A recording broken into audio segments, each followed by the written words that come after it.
The Christian Ministry, with an inquiry into the causes of its inefficiency, by Charles Bridges. Part 3.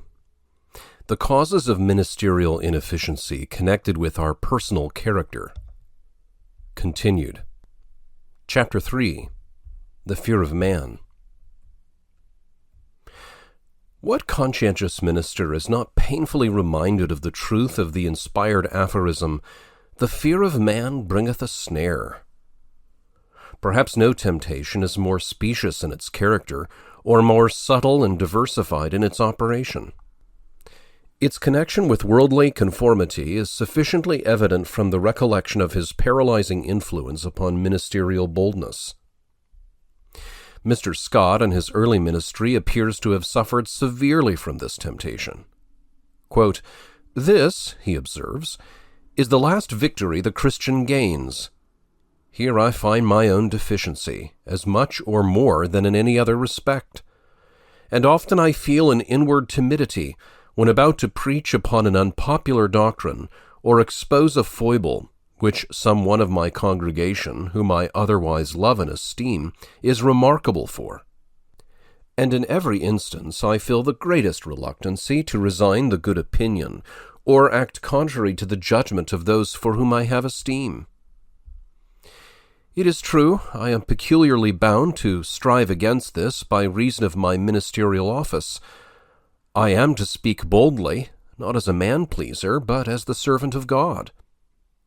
And therefore I endeavor to master all these fears, to act implicitly as my conscience suggests, without respect of persons.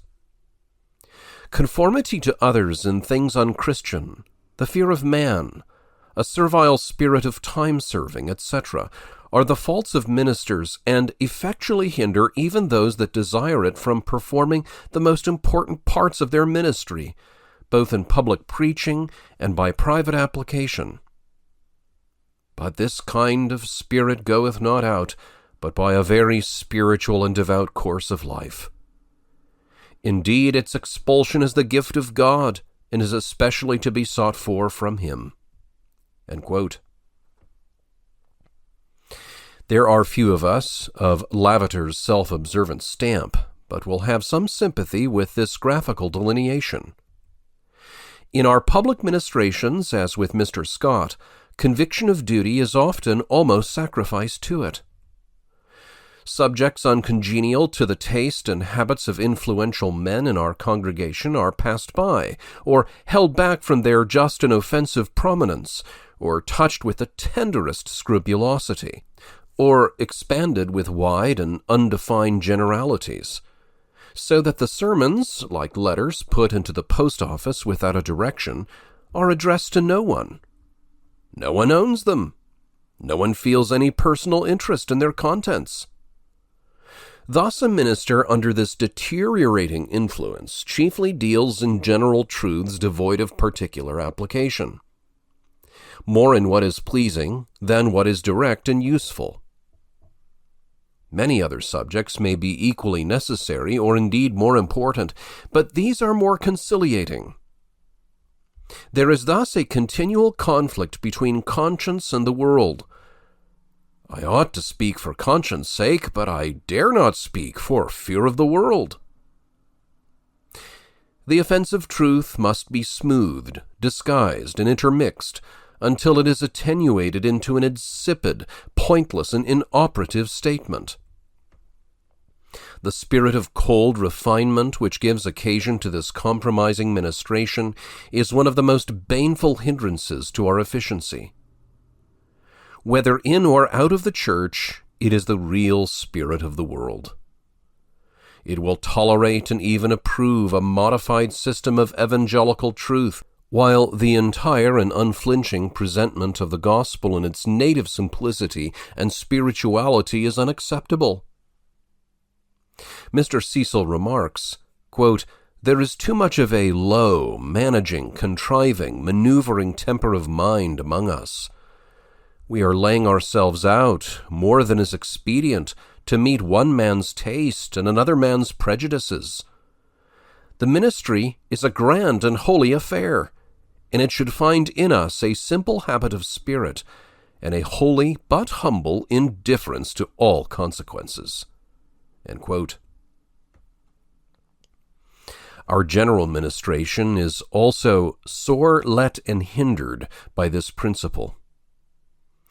Indeed, the subterfuges of cowardice and self-deception are endless when the wisdom of this world has begun to prevail against the simplicity of faith. How seldom do the rich and poor share alike in the faithfulness of ministerial reproof? How hard is it, instead of receiving honor one of another, to seek the honor that cometh from God only? How ready are we to listen to cautions from influential quarters against excessive zeal? How much more afraid are we of others going too far than of coming short ourselves of the full requisitions of the scriptural standard? Sometimes preferring intercourse with our brethren of a lower standard, or even with the world, rather than with those whose ministry more distinctly bears the mark of the cross. In how many cases of conviction is the light hid under a bushel, or exhibited only to the friends of the gospel? How many shrink from witnessing a good confession, except under the shelter of some great name? How often are opportunities of usefulness neglected, and the endurance of afflictions and making full proof of our ministry avoided from the fear of the cross? We cannot, we say, do all at once. We hope to gain our point by little and little. We dare not, therefore, by taking a bold step upon the impulse of the moment, close the avenues of distant and important advantage. But does our conscience clear us of a desire to follow our Master without taking up the daily cross? Are we not afraid of being fools for Christ's sake? Do we not sometimes become all things to all men when we ought to remember that, if we yet please men, we cannot be the servants of Christ? Christian prudence indeed is most valuable in its own place, connection, and measure, but the want of it brings with it great inconvenience. But except it be the exercise of faith, combined with boldness and encircled with a warm atmosphere of Christian love, it will degenerate and become the time-serving spirit of the world. The fear of man often assumes the name of prudence, while a worldly spirit of unbelief is the dominant, though disguised, principle. But the fear of the professing church is also a serious part of this temptation. We are afraid to exhibit the doctrines of grace in their fullness and prominence, lest we should be thought unmindful of the enforcement of practical obligation. The freeness of the gospel invitations and the unreserved display of evangelical privilege are often fettered by the apprehension of giving indulgence to antinomian licentiousness. The fear of the imputation of legality restrains the detailed exposition of relative duties. What further proof need we of the baneful influence of this temptation than the recollection of the two apostles beguiled for a short moment to deny the faith of the gospel? "With me," said another apostle to his people, whose determined resistance to the weakness of his brethren was the honored means of their restoration, "it is a very small thing that I should be judged of you, or of man's judgment. He that judgeth me is the Lord." Indeed, the want of singleness of aim obscures the work of grace in our own hearts. Nor can we maintain our peace of mind except we feel that we have but one to please, that one is our Master, even Christ. Nor is this supreme regard to our great Master less important as ensuring the success of our work. Where the truth is imprisoned, if not in unrighteousness, yet in unbelief, there must be a want of power upon ministration.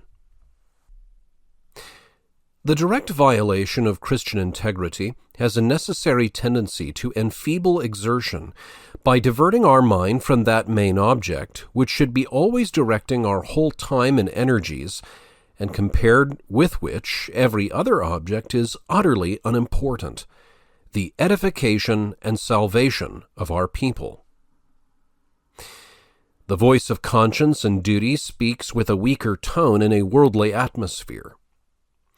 The habits of self-indulgence are strengthened, and the exercises of self-denial proportionably diminished in frequency and effectiveness.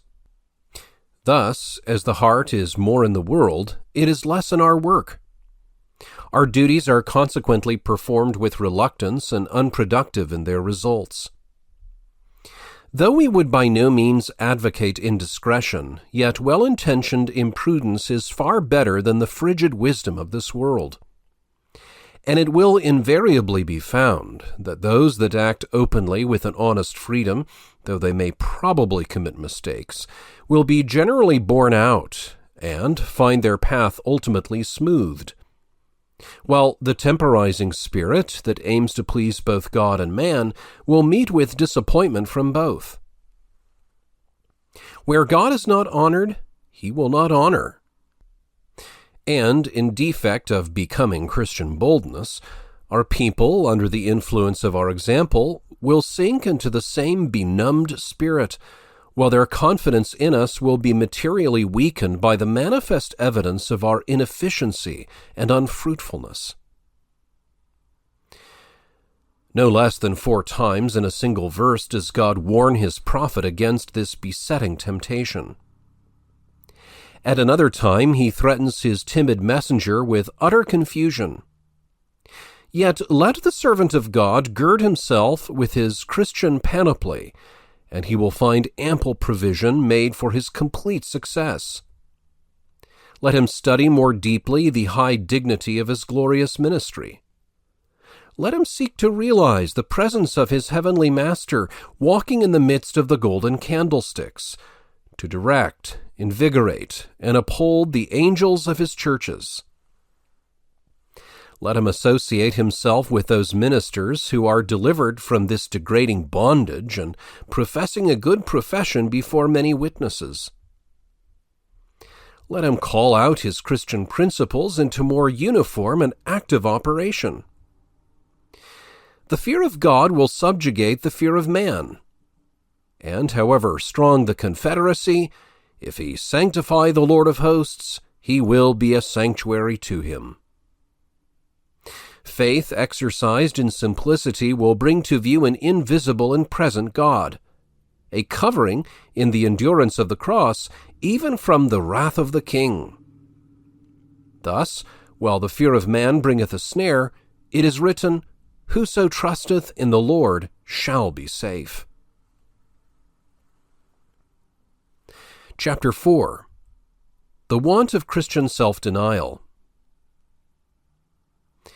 It may be generally remarked that unless our work exhibit the self-denying character of the cross of Christ, it is the Christian ministry in the letter only, not in the spirit. It is not the work that God is engaged to bless. The motives to this ministerial principle, were it not for the strong counteracting current, would be irresistible. The impressive solemnity of ordination, in which we voluntarily bound ourselves to lay aside the study of the world and the flesh, might be thought to give at the very outset an impulse to a course of habitual self-denial in our consecration to the service of God. But the continual struggle with natural self-indulgence and the influence of old habits, perhaps the habits of our former unconverted state, fearfully operate to lower the scriptural standard of exertion. The cultivation, therefore, and exercise of this habit are the springs of the most beneficial activity, and the want, or the enervation of it, proportionably relaxes the operation of our high motives and encouragements. Archbishop Leighton admirably sets forth John the Baptist as an example to ministers of the gospel. Quote, "To live, as much as may be in their condition and station, disengaged from the world, not following the vain delights and ways of it, not bathing in the solaces and pleasures of earth and entangling themselves in the care of it, but sober and modest and mortified in their way of living, making it their main business not to please the flesh, but to do service to their Lord, to walk in his ways and prepare his way for him in the hearts of his people." End quote. The apostle sets before us the habitual temperance of the wrestler as the illustration of his own ministerial exercises and as the safeguard to preserve his own steadfastness, the necessity for which was in no respect diminished by his high Christian attainments. The missionary Eliot is said to have, quote, "become so nailed to the cross of the Lord Jesus Christ that the grandeurs of this world were unto him just what they would be to a dying man. He persecuted the lust of the flesh with a continual antipathy. And when he had thought that a minister had made much of himself, he has gone to him with that speech, 'Study mortification, brother, study mortification.'" End quote. We might indeed apply the apostle's remark on a subject not wholly dissimilar. If a man know not how to rule his own self, how shall he take care of the church of God? Fidelity to God requires the abridgment or relinquishment of whatever is inconsistent with giving himself continually to prayer and to the ministry of the Word. He may escape, indeed, the pollutions that are in the world through lust, but the subtle indulgence of sloth or levity still besets him with an influence as injurious as worldly dissipation. But to illustrate this important habit more in detail, it should be visible in our manners and communication with our people.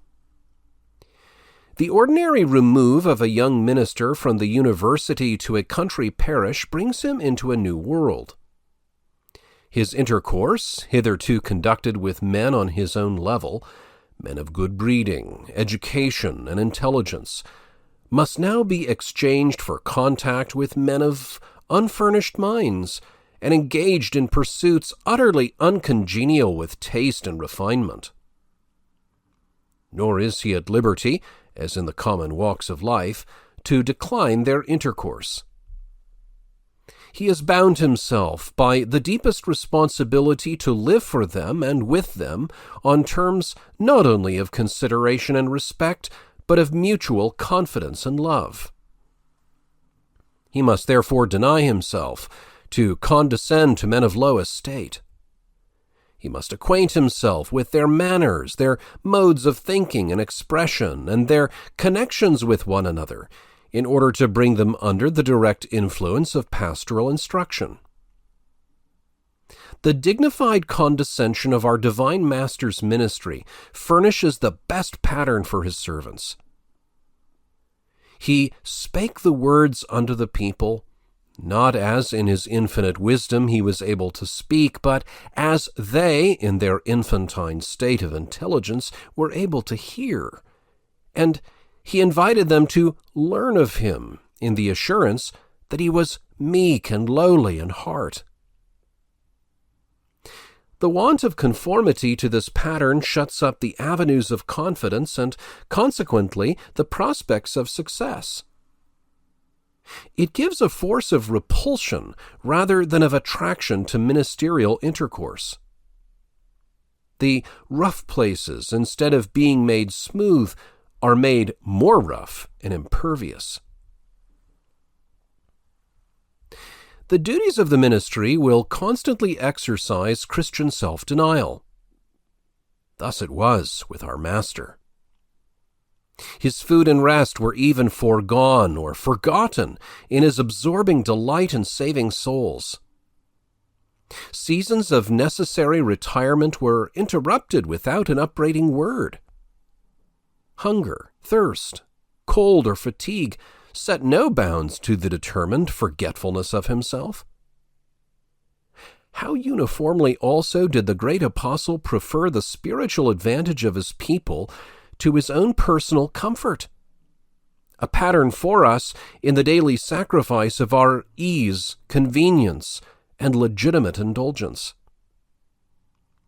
As regards the visitation of the sick, it was said of Mr. Grimshaw, could it be said of many of us, that, quote, "Night and day were the same to him. He has been known to walk several miles in the night, in storms of snow, when few people would venture out of their doors, to visit a sick person." End quote.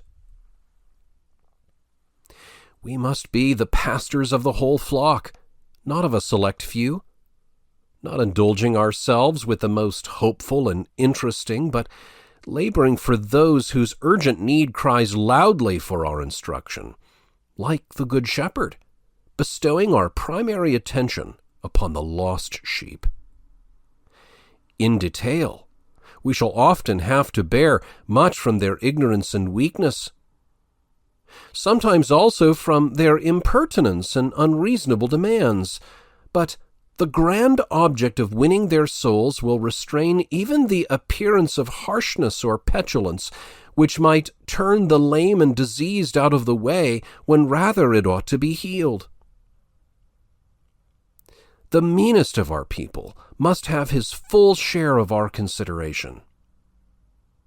Let him have free access to us at proper or even at inconvenient times. Let us carefully weigh his every scruple and difficulty. What seems trifling to us may be important to him. His doubts and perplexities are sacred to him and require the same tender sensibility of treatment as if they were sacred to us. This exercise of sympathy will not only tell on the success of our ministry, but will also form us into a style of experimental preaching, which, quote, "will be far more effective part of our furniture than any classical learning, or even than the critical knowledge of the Scripture itself." Doddridge. There is also the imperceptibly growing tendency of old age to abated vigor and activity, which brings a chilling frost or damp upon our energies, and in various ways gives advantage to the ever-watchful enemy to counteract or paralyze a course of usefulness. Massillon speaks to this point with much impressiveness. Quote, "Never," says he, "consider your ministry at any point of it as a situation of honorable repose. Think not of appropriating any time to yourself if you can by a different application of it preserve only one soul from perdition. Content not yourselves with going through your public and ordinary duties, after which we are ready to persuade ourselves that we are discharged from every other. Let not age itself, let not the long and active discharge of your ministerial avocations, in which you have grown old, suggest to you a legitimate reason for ceasing from the combat, and of at length enjoying the repose to which, after so many years of labor, you may seem to be entitled. Rather, let your youth be renewed like the eagle. Zeal may supply powers which nature may in appearance refuse.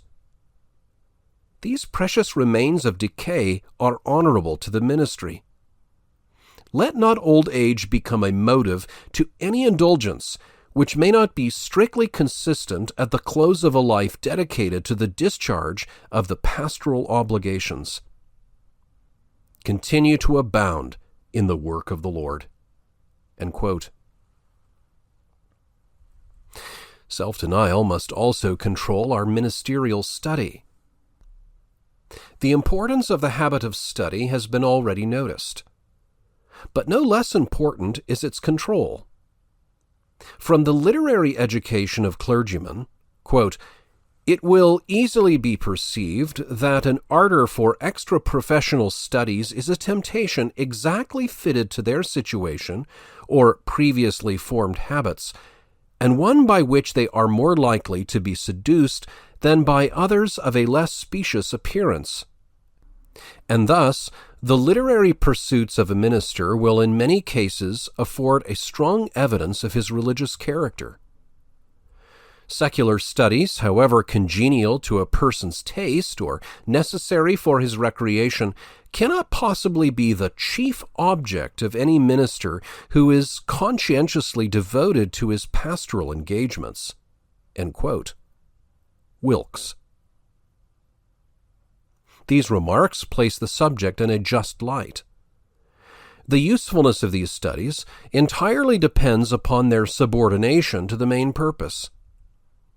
Holding the principal place, they tend to secularize our spirit, to engross our time, and to divert our attention from a primary regard to our people, who, in the lack of our watchful superintendence, are in danger of perishing in ignorance and sin.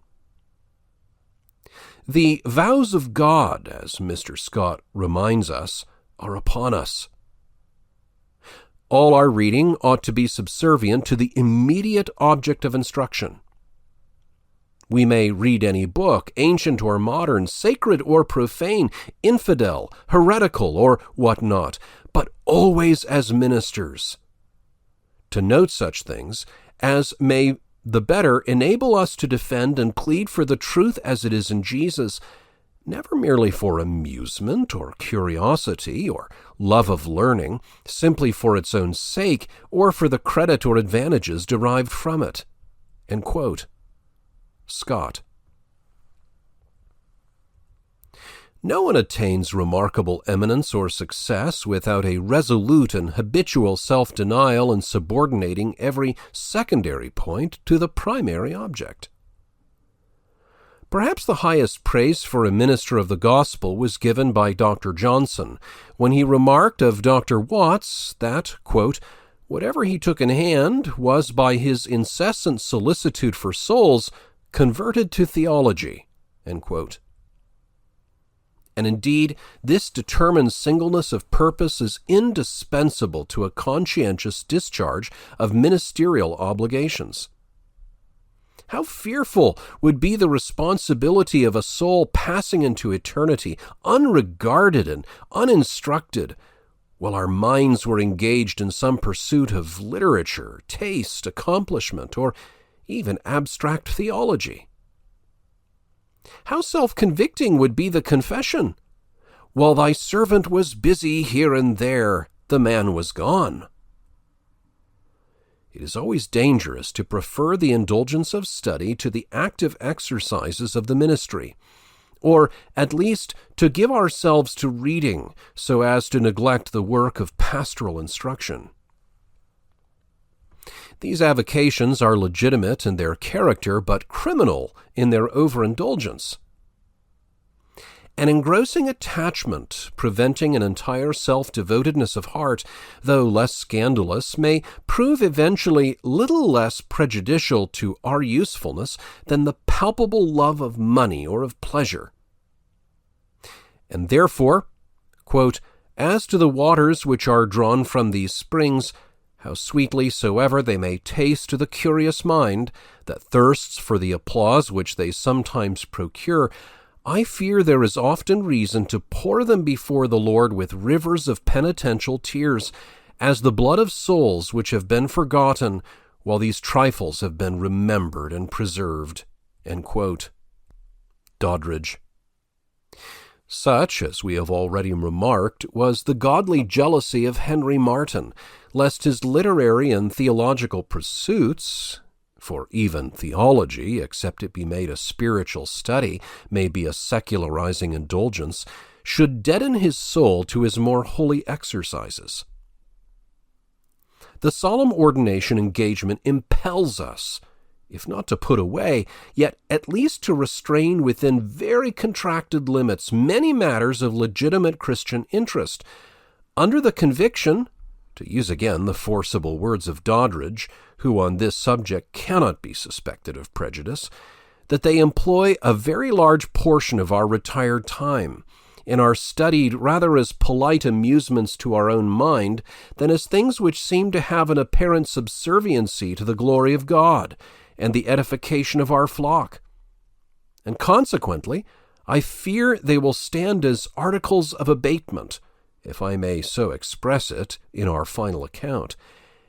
And when they come to be made manifest, will be found works that shall be burnt, as being no better in the divine esteem than wood, hay, or stubble. 1 Corinthians 3:12 and 15, how beautifully soever they may have been garnished or gilded over.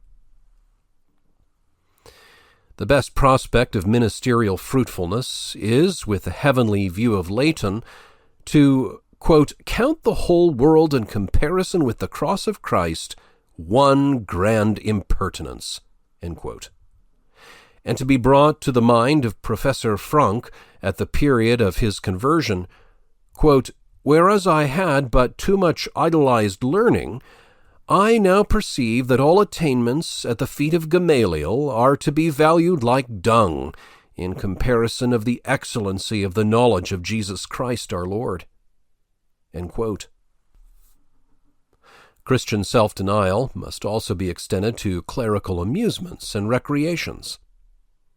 The amusements of gardening accomplishments need a watchful subordination. Mr. Cecil cut the strings of his violin and threw aside his painting brush when he detected his indulgence diverting his mind from present duty. Again, the recreation of farming, pursued as a business, is surely an inconsistent entanglement with the affairs of this life. Quote, let the ministry, as Mr. Scott exhorts us, have our whole time. Let even recreation and animal refreshment be so regulated, moderated, and subordinated that they may not interfere with our grand employment or unfit us for it, but rather recruit and prepare us for it, that they may all become subservient to our main object. End quote. Neither mind nor body, indeed, can be sustained without moderate relaxation. But what spiritual self-observer does not feel the need for incessant watchfulness, lest the love of ease and pleasure should abate the relish for heavenly employments, and consume that precious time which ought to have been industriously devoted to our high calling? Archbishop Secker justly remarks, quote, not all things that are lawful are expedient, and certainly these things, speaking of worldly amusements, further than they are in themselves requisite for health of body and refreshment of mind, or some really valuable purpose, are all a misemployment of our leisure hours, which we ought to set our people a pattern of filling up well. A minister of God's word, attentive to his duty, will neither have leisure for such dissipations, public or domestic, nor liking to them. End quote. And may not this self-denial apply to clerical attendance upon oratorios, musical festivals, and similar exhibitions? If our worldly parishioners who hear our pulpit remonstrances against the pursuit of this world's vanities should express surprise or pleasure at meeting us at such places, ought not our consciences to whisper a wholesome doubt respecting the expediency, to say the least, of our attendance? Much more, according to the rule just referred to, if our presence should give pain to a tender, or indeed, as in the case alluded to by the apostle, a scrupulous conscience, ought we not to restrain? Admitting the legitimacy of the indulgence abstractedly, yet forbearance is the present duty, the neglect of which is a sin against our weak brethren, and therefore a sin against Christ. In doubtful cases, Christian love and self-denial dictate the straight and the safest path. Restraint is the natural and direct expression of love to the brethren. It saves us from the possible hazard of becoming stones of stumbling to those whom we ought to guide in the way of the cross. As an act of violence to our own inclination, at the supposed call of duty, it is also in the true spirit of our divine Master's injunction, deny thyself. And an exemplification of the practical rule, brethren, ye have been called unto liberty, only use not liberty for an occasion to the flesh, but by love serve one another. Upon this principle, clergymen have been led to relinquish the amusement of shooting, without attaching moral evil to this recreation, yet surely it does not exhibit the minister in his proper Levitical habits. Would not the transition be deemed somewhat violent to visit the sick and dying in the way home from shooting? Could we leave the dog and gun at the threshold and expect to realize in the sick chamber the nearness of eternity in its unspeakable horrors or its everlasting joys? Would not a shooting dress rather repel than invite a tempted conscience, seeking for spiritual counsel at our mouth? Or an awakened soul, anxious for an answer to the infinitely momentous question, "What must I do to be saved?" These holy employments, which seem peculiarly to call for an unction from above, or to suppose an habitual frame of spiritual aspiration, carry to the mind so manifest an incongruity with such a recreation that it is difficult to place its abandonment upon any less ground than of positive duty. It may be asked, what virtue is there in abstaining from things indifferent? Why, if convinced of their innocence, may we not act according to our own convictions, rather than according to the superstitions of others? But no man, especially no minister, liveth to himself. The strong ought to bear the infirmities of the weak, and not to please themselves. Will not an honest self-scrutiny detect a criminal fondness for pleasure? For what other principle could allow the habit of self-gratification at so serious a cost to the interests of others? To affect by our conduct, to despise what appears to us weakness, scrupulosity, or prejudice, is the way rather to confirm than to cure the evil. While the sacredness of the ministerial standard is lowered, with equal injury to ourselves and to the dignity and blessing of our work. The sum of what is offered for consideration is simply this: whatever experience has proved to chill our fervor, to dissipate our mind, to divert our attention, or to occupy a large portion of time or interest, is the right eye that we are called to pluck out and cast from us. Far be it from the writer to advocate ascetic austerity. He would not render the bow useless by keeping it always bent. He would not forget that we are men as well as ministers, servants and not slaves. But do we not warn our people that the love of any created object, interfering with our Savior's claims to supreme affection, ruins their hopes of salvation for eternity? And ought not we to remind ourselves that the attraction of mind to any one subject of interest, which diverts our minds from our consecrated employment, involves it in the positive guilt of unfaithfulness to our Master, must bring a curse instead of a blessing upon our ministry, and may well lead us to tremble for our ultimate safety? The devoted servant of God will find a measure of relaxation in turning from the more painful to the more soothing exercises of his work. Some total diversion will, however, occasionally be needed. And let him not suppose that his master requires labor when both his body and spirits demand rest. A wise management of diversion will tend rather to strengthen than to enervate the tone of his spiritual character and the power of his ministry. This audio recording was read by Michael Ives. I hope you found it enlightening and edifying. Visit westportexperiment.com for more audio resources, and where I write about parish missions, the care of souls, and all things Reformed. Note: some references and citations were passed over for greater ease of listening. The listener is referred to the original to access them.